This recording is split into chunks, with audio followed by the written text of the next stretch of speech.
Cristo Rey y concluimos este tiempo litúrgico comenzando uno nuevo con el tiempo del Adviento. Por eso las lecturas también nos van acompañando y preparando para poder iniciar este nuevo año. Podemos acercarnos a los textos con dos preguntas.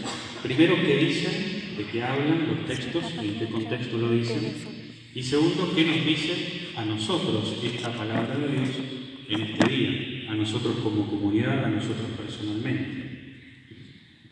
Lo primero, sobre qué dice el texto, primero tenemos que ver que el lenguaje que utiliza es un poco catastrófico, porque habla de las últimas cosas. Últimas, por un lado en el sentido temporal, lo que vendrá al final, pero últimas también en el sentido de que son las definitivas, son las cosas definitivas. Por eso se dice que tiene lenguaje escatológico. El escaton es el final de los tiempos, que ya estamos viviendo de alguna manera ahora, pero no plenamente. Es el ya, pero todavía no, del reino. Y entonces utiliza un lenguaje apocalíptico. El apocalíptica es un género literario. Hay un libro en la Biblia que tiene todo ese género literario, por eso se llama Apocalipsis. Pero también el Antiguo Testamento, por ejemplo el profeta Daniel, que vamos a comenzar a leer, tiene un tono apocalíptico, y algunas partes del Evangelio, como esta de hoy, también tiene este tono. Y la palabra Apocalipsis significa revelación. Y entonces la revelación se muestra lo que de verdad es o lo que de verdad va a suceder en este contexto de las últimas cosas, de lo último que tiene que suceder.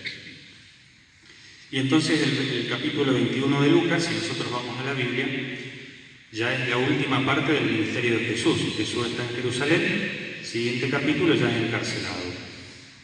Y entonces él está hablando, dando este discurso a los discípulos, preparando el final de su vida terrena, de su ministerio, y a la vez también este tiempo difícil que les va a tocar vivir a los discípulos.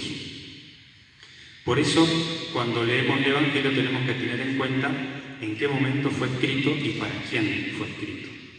Y este Evangelio de Lucas, al hablar del templo, nos pone un poco en situación. Primero porque el templo del cual habla Jesús no es el templo construido por Salomón, porque fue destruido cuando fue la invasión de Babilonia, sino que es el templo que fue reconstruido y muy embellecido por el rey Herodes el Grande. Sobre todo en el año 10 a.C. fue reinaugurado con mucha solemnidad, y entonces era muy bello, tenía muchas cosas que lo adornaban, porque Herodes quería ganarse el favor del pueblo de Israel, pero a la vez también quería la paz, porque estaba a favor del Imperio Romano. Entonces él embellece el templo. Por eso dice, como algunos hablando del templo decían que estaba adornado con hermosas piedras y ofrendas votivas, Jesús dijo, no quedará piedra sobre piedra. ¿Por qué? Porque en el año 70 Tito va a invadir Jerusalén y va a destruir la ciudad y con ella el templo.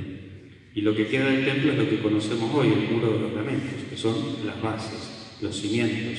Es decir, que no queda pared de ese templo que vio Jesús y que vieron los discípulos.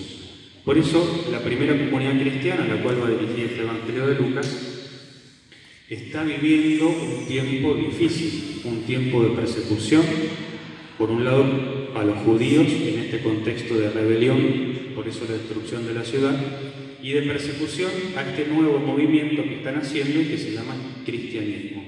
Y entonces la primera comunidad vive tiempos difíciles de persecución, de denuncia, por eso dice el texto, serán entregados hasta por sus propios padres, hermanos, amigos. Es un tiempo complicado. El cristianismo no era una religión establecida, oficial, sino que a quienes profesaban esa fe justamente los perseguían y por eso los llevaban a muerte. Y entonces el lenguaje del Apocalipsis, el género del Apocalipsis, aunque suene contradictorio, tiene un mensaje de esperanza, porque quiere animar a los que están escuchando a que puedan ser perseverantes en la dificultad, perseverantes en la persecución, perseverantes en la lucha, a veces contra adversidades que vienen de afuera, pero también de las adversidades y luchas que tenemos en nuestro interior. Por eso, este mensaje que el Evangelio nos propone, si bien fue dirigido primero a una comunidad concreta que estaba viviendo esa dificultad, hoy se actualiza y se nos propone a nosotros, que estamos también cerrando este año litúrgico, y entonces se nos propone poder pensar, reflexionar y mirar sobre estas cosas definitivas y sobre el fin. Y eso nos lleva un poco a evaluar, verificar, ponderar cómo venimos viviendo este tiempo, cómo hemos vivido este año, para de alguna manera proyectarnos y replantearnos cómo queremos recomenzar este camino.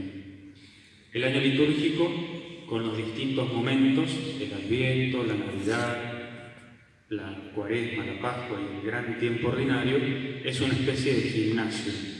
Y entonces nosotros ejercitamos, así como en el gimnasio se ejercitan los músculos, en el año litúrgico ejercitamos distintas actitudes, acercándonos a los distintos misterios de la vida de Jesús. En este caso, se nos invita a ejercitar esta actitud de el estar atentos, del estar preparados, del estar vigilantes y de no desanimarnos. Y ahora estas últimas semanas de este tiempo ordinario van a acentuar este tema y el Adviento lo va a potenciar. Estar con ánimo y levantar la cabeza porque viene la salvación, viene nuestra liberación. Por eso si nosotros le hiciéramos la pregunta a la palabra de Dios, ¿qué nos dice a nosotros hoy? Bueno, el mensaje que se nos dirige es parecido al de la primera comunidad. Primero, cómo estamos viviendo justamente el Evangelio, nuestra fe en los momentos difíciles, de prueba, de dificultad. Si tenemos la tendencia, la desesperanza, el desánimo, o bien nos sentimos sostenidos justamente por la gracia de Dios, por los hermanos que también van caminando junto con uno en este vivir la fe, en las cosas lindas, pero también en las cosas difíciles. Y en eso el Salmo nos recuerda que la salvación está llegando. El Señor viene a gobernar los pueblos. Canten al Señor con el arpa y al son de instrumentos. Aclamen al Señor. Aplaudan las corrientes del océano. Él gobernará el mundo con justicia y los pueblos con rectitud. Esta salvación está y está viniendo. Y queda en nosotros el poder disponer nuestro interior, nuestra interioridad, para poder recibirla, para dejar que nos transforme, que cambie este desánimo en ánimo, esta desesperanza en esperanza, y a no quedarnos quietos en este caminar. Por eso una invitación a la constancia, a la paciencia, al prestar atención también a cómo venimos viviendo. Que María, que siempre estuvo atenta a la palabra de Dios, meditándola en su corazón, que supo ponerla en práctica, también en el servicio a su prima Isabel, que ella nos acompañe en este tiempo y nos haga ponernos bien en marcha para poder recibir con un corazón bien dispuesto este tiempo de Adviento. Que así sea.